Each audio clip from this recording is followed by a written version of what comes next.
49 అంటే సంతానం, 49 అంటే సంతోషం. 49 ఆంధ్రప్రదేశ్ తెలంగాణ. నమస్తే, వెల్కమ్ టు ఐ డ్రీమ్. నేను మహేశ్వరి. మహిళలు ఎక్కువగా గర్భసంచికి సంబంధించిన సమస్యలతో బాధపడుతూ ఉంటారు. కొంతమంది గర్భసంచి తీయించుకునే పరిస్థితులు కూడా ఎదుర్కొంటూ ఉంటారు. మరికొంతమంది పిల్లలు పుట్టకపోవడంతో ఇబ్బందులు పడుతూ ఉంటారు. సో వీటన్నింటికి చక్కటి పరిష్కారాలు ఉన్నాయి. మహిళలకు ముఖ్యంగా గర్భాశయానికి సంబంధించి ఆయుర్వేదంలో అద్భుతమైన వనమూలికలు కూడా ఉన్నాయి. వీటన్నింటి గురించి మాట్లాడడానికి మనతో పాటు ఉన్నారు ప్రముఖ ట్రెడిషనల్ హీలర్, అలాగే హెర్బలిస్ట్ ఆంజనేయరాజు గారు. వారితో మాట్లాడదాం. నమస్తే సార్. నమస్కారం అమ్మా. సార్, చాలామంది ఆడవాళ్ళు చిన్న ఏజ్లోనే ఈ మధ్యకాలంలో చూస్తే గర్భసంచికి సంబంధించి ఏదో ఒక చిన్న సమస్య రాగానే గర్భసంచి తీయించేసుకుంటూ ఉంటారు. సో ఇది ఎంతవరకు కరెక్ట్ సార్? 100% రాంగ్ అమ్మా, కరెక్ట్ కాదు అది. ఎందుకు అంటే ముట్టుడిగిపోయిన తర్వాత, అంటే మెనోపాజ్ అయిపోయిన తర్వాత, మెన్స్ట్రువల్ సైకిల్ అనేది ఆగిపోయిన తర్వాత తీయించినా పర్వాలేదు కానమ్మా. కొంతమంది మా దగ్గర పేషెంట్లు వస్తారమ్మా, కేషీట్ రాసుకునేటప్పుడు గైనిక్ ప్రాబ్లమ్స్ గురించి అడిగితే తీశారు సార్ అంటారు. ఇది 23-25 వయసులో. నేను షాక్ తింటా ఉంటాను, అరే ఎంత చిన్న వయసులో తీశారని.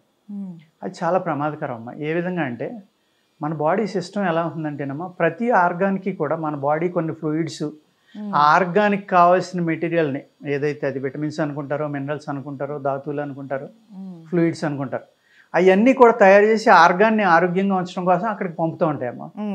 అక్కడ ఆర్గానే లేదు, ఏమవుతుందమ్మా అప్పుడు? అవన్నీ రివర్స్ అయ్యి బాడీలో ఇతర ప్రదేశాలకు వెళ్ళిపోతాయి. అక్కడ చేయవలసిన పని కాదు అది. ఇతర ఆర్గాన్స్లోకి అవి డిస్ట్రిబ్యూట్ అయ్యేటికి అట్లా నేచర్ మారిపోయేటికి ఏమవుతుందంట, అనేక రకాలైన ఇబ్బందులు అమ్మ. అంచేత సాధ్యమైనంత వరకు తీయకుండా ఉండటానికే ట్రై చేసుకోవాలమ్మా. అది తీసేయడానికి కారణం ఏంటంటే వైట్ డిశ్చార్జ్ అని, బ్లీడింగ్ అని, లేకపోతే అది ఒక సాలిడ్గా గడ్డల కింద వెళ్ళిపోతుందని భయపడటం, ఈ క్యాన్సర్ భయం అమ్మ. ఇలా వెళ్ళిపోతే క్యాన్సర్ వచ్చేస్తుందంట, ఎందుకు తీయించేసుకుంటే అయిపోతుంది. ఆ గర్భసంచి తీసేటప్పుడు మళ్ళీ ఆపరేషన్ అక్కలే ఓవరీస్ తీసేస్తామని అవి కూడా తీసేస్తాం. చాలా ఎక్కువైపోయిందమ్మా అది చాలా ప్రమాదానికి దారితీస్తుంది. వీళ్ళు చిన్న వయసులో నడుము నొప్పి రావడం, కంటి చూపు తగ్గిపోవడం, తలపోట్లు, మైగ్రేన్లు, అలాగే చర్మం తొందరగా ఒడిలిపోవడం, అనేక రకాల ఎముకలు మెత్తబడిపోవడం. అది ఒకటి కాదమ్మా, అనేక రకాలైన సైడ్ ఎఫెక్ట్లు వస్తాయి దానివల్ల. సాధ్యమైనంత వరకు మందులతో తగ్గించుకోవడానికి ప్రయత్నించాలమ్మా. ఈ డిశ్చార్జ్లు అనే వాటికి ఆయుర్వేదంలో అద్భుతమైన మందులు ఉన్నాయి. అందులో నాగకేసరాలు అంటారమ్మా, దొరుకుతాయి. అది తెచ్చి మీరు హ్యాపీగా కొద్దిగా వేడి చేసి పౌడర్ చేసుకోండి. పౌడర్ చేసుకుని ఒక 5 grams అమ్మా, ఉదయం సాయంత్రం మీరు మజ్జిగలో నూరుకుని, ఆవు పాలలో నూరుకుని ఒక 100 ml పాలలో 2 పూట్ల 3 రోజులు తినాలి. 3 రోజులు మజ్జిగానం ఒకటే తిన్నారనుకోండి, 4వ రోజుకి తగ్గిపోతుంది. అంత అద్భుతమైన మూలిక అది. అదే మీరు మజ్జిగానం కాకుండా అన్నీ తిన్నారనుకోండి, ఒక 10-15 రోజులు వాడుకోవాలి. ఆయుర్వేదంలో పచ్చిమ అనేది ఎందుకంటేనమ్మా, చాలా తొందరగా ఎఫెక్ట్ ఇవ్వడానికి మూలిక, తొందరగా తగ్గడానికి పచ్చిని చెప్తారమ్మా. పచ్చిని మానేస్తే ప్రమాదం అనేది కొన్ని మూలికల్లో ఉంటుంది.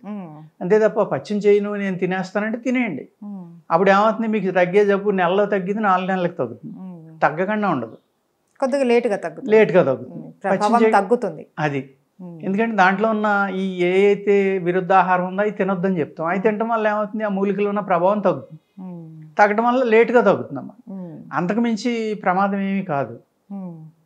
అయితే సార్, కొంతమంది పిల్లలు పుట్టకపోవడానికి కూడా చాలా రీజన్స్ ఉంటాయి. అవునండి. సో ఈ మెయిన్ వచ్చేసి ఇప్పటి జనరేషన్లో ఉన్న వాళ్ళు చేసే పెద్ద తప్పేంటి సార్?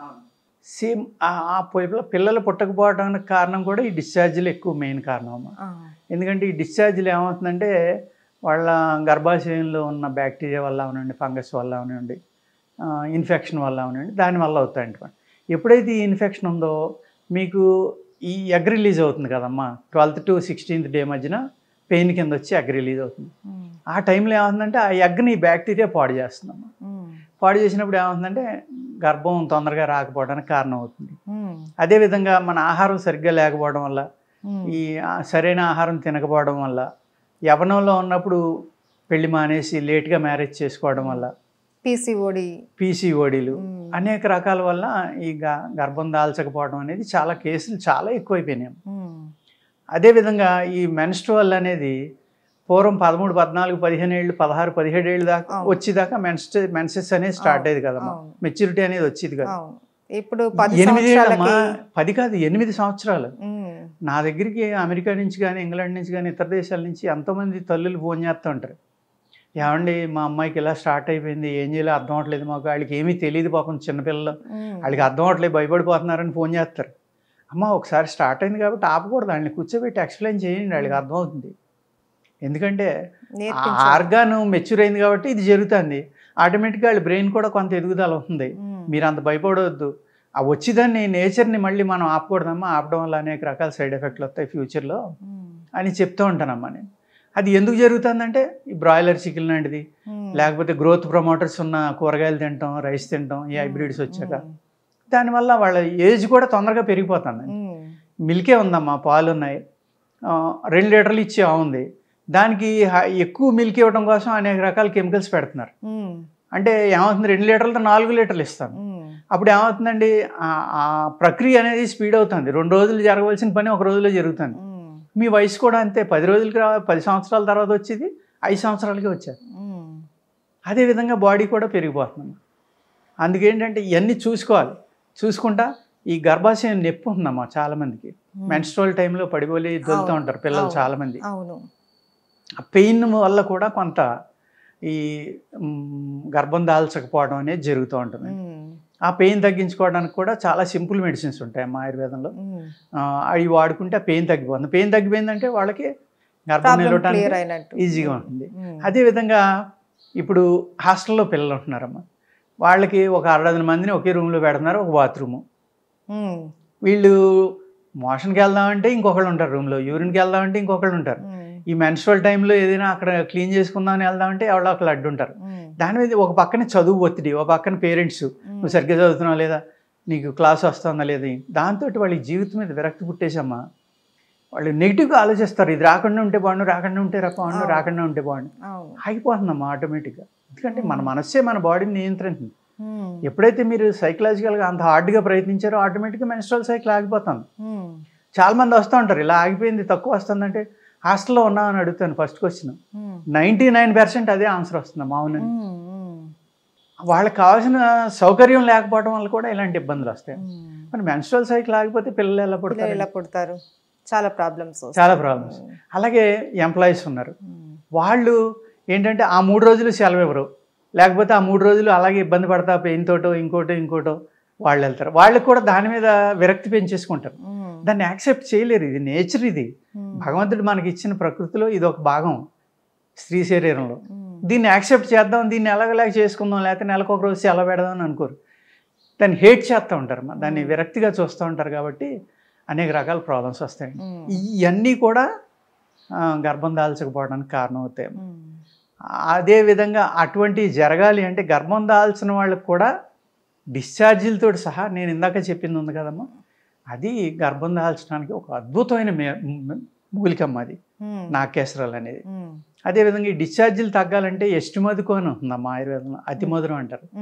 దాన్ని బియ్యం కడిగిన నీళ్లతోటి రోజు ఉదయం సాయంత్రం 1 తులం ఒక 20 రోజులు కానీ 10 రోజులు కానీ నెల కానీ తీసుకుంటే 100% డిశ్చార్జీలు అన్ని రకాలు కూడా కంట్రోల్ అవుతాయి. ఈ పీసీఓడికి కూడా, పీసీఓడికి కొంచెం ఎక్కువ మందులు ఇవ్వాలమ్మా, మందులు ఇవ్వాల్సి ఉంది.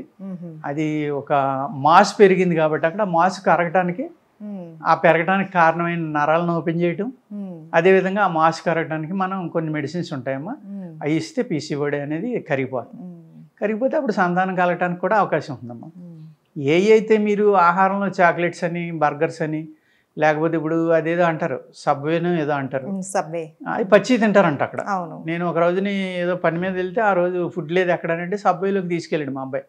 లోపలికి వెళ్ళగానే ఆ వాసన చూసి నాకు ఇక్కడ ఫుడ్ వద్దురా, మీరు తింటే తినండి అని బయటకు వచ్చి నేను సమోసాలు తిన్నా, రోడ్డు మీద సమోసా తిన్నా, రైట్ తిన్నామ్మా. దాని మీద నాకు అనిపించింది అలా. ఇప్పుడు అది ఎక్కడి నుంచి వచ్చిందమ్మా, యూఎస్ నుంచో ఇంగ్లాండ్ నుంచో ఎక్కడి నుంచో వచ్చింది. ఆ మెటీరియల్ కూడా అక్కడి నుంచో వస్తుందన్నారు కొన్ని రకాలు. అది ఎప్పుడు దాన్ని ఆ యానిమల్ని చంపారు, దాని మాంసం ఎన్ని నెలల్లో ఫ్రీజ్ చేశారు దాన్ని ఇక్కడికి పట్టుకొచ్చి వీళ్ళు అమ్మేటోడికి ఎంత టైం పడుతుందమ్మా. ఒక మంచి ఆహార పదార్థం ఉందమ్మా, దాని లక్షణం ఏంటి, ఒక 12 గంటలకు 6 గంటలకు 24 గంటలకు కుళ్ళిపోవాలి కదా. మరి కుళ్ళిపోకుండా దాన్ని చేస్తున్నారంటే అది ఆహారం ఎలా అవుతుందమ్మా? అర్థమైందా? ఎన్ని కెమికల్స్ వాడుంటారు, అంతే కదా. ఇప్పుడు బర్గర్ బ్రెడ్ ఉందమ్మా, ఆ బర్గర్ బ్రెడ్ అసలు 5 ఏళ్ళైనా పోదని చెప్తారు. ఆయన ఎవడో ఇల్లు మారుతా పొరపాటుని గొడవల్లో పెట్టి మర్చిపోయాడంట బర్గర్ తింటా 20 సంవత్సరాల తర్వాత కూడా అలాగే ఉందంట ఆ బ్రెడ్. అంటే అది ఎంత కెమికల్ అది ఆహారం కాదమ్మా అసలు. ఆహారం అయితే ఎలా ఉంటుంది, మీరు ఒకటి మీరు కూర వండారమ్మా, ఆ కూర ఉదయం వండారు, సాయంత్రం లేకపోతే రేపొద్దుటికి పాడైపోయి వాసన వస్తుందా లేదా? ఒక మిల్క్ మీరు బయట మర్చిపోయారు, 4 గంటల్లో చెడిపోతుందా లేదా? ఒక మాంసం తీసుకునే ఫుడ్ కావచ్చు చెడిపోలేదు అంటే అది ఫుడ్ కాదు కదమ్మా. అవునవును. ఆహారానికి ఉండవలసిన ఏదైతే లక్షణం ఉందో ఆ లక్షణమే అక్కడ లేనప్పుడు మీకు అది ఆహారం ఎలా అవుతుంది? ఆ విధంగా ప్రతిదీ ఆలోచించమ్మా. మనం ఏ విధంగా తినాలి, ఏ విధంగా పెరగాలి, ఏ విధమైన ఎక్సర్సైజ్ చేయాలి. సపోజ్ గైనిక్ ప్రాబ్లం ఉంది, అద్భుతమైన ఆసనాలు ఉన్నాం ఆయుర్వేదంలో. ఏ ఆసనం వేస్తే ఏ గైనిక్ ప్రాబ్లంకి పనిచేస్తుంది అనేది తెలుసుకుని అది కూడా చేస్తే డెఫినెట్గా పిల్లలు పుడతారమ్మా. సో ఆసనాలు కావచ్చు, అలాగే ఆహారం కావచ్చు, మానసిక ఒత్తిడి తగ్గించుకోవడం, గర్భసంచికి సంబంధించి ఏ చిన్న ప్రాబ్లం వచ్చినా తీయించేసుకోవడం కాకుండా ఫస్ట్ మనం డాక్టర్ని కన్సల్ట్ అవ్వడం, లేకపోతే మనకు అందుబాటులో ఉన్న మీరు చెప్పినట్లు ఆ వనమూలికలు వాడుతూ కాస్త ట్రై చేసి ఇంకా ఎక్కువ తీవ్రమైంది అంటే అప్పుడు డాక్టర్ని కన్సల్ట్ అవ్వడం చేసుకోవచ్చు. అది ఇదేదో బరువుది ఇది తీసి పాడేస్తే ఇంకా మెన్స్ట్రువల్ సైకిల్ ఉండదు, నెల 3 రోజులు ఇబ్బంది పడక్కర్లేదని ఆలోచిస్తున్నారు. ఆలోచన అవద్దు. ఎందుకంటే మనిషి బాడీలో ఉన్న మలినాలంతా కూడా మనకు లేడీస్ కి ఎక్కువగా ఆ టైంలోనే అది బయట వెళ్ళిపోతుంది. ఆ సైకిల్ మనం డిస్టర్బ్ చేయడం అనేది కరెక్ట్ కాదు. దానివల్ల పిల్లలు పుట్టకపోవడానికి అది కూడా పెద్ద ఇబ్బంది. గర్భసంచి లేకపోతే ఇంకా పిల్లలు ఎలా పుడతారు? రైట్. సో ప్రతి ఒక్కళ్ళు కూడా దీని గురించి ఆలోచించవలసిన విషయమే sir. Thank you so much sir. నమస్కారం అమ్మా.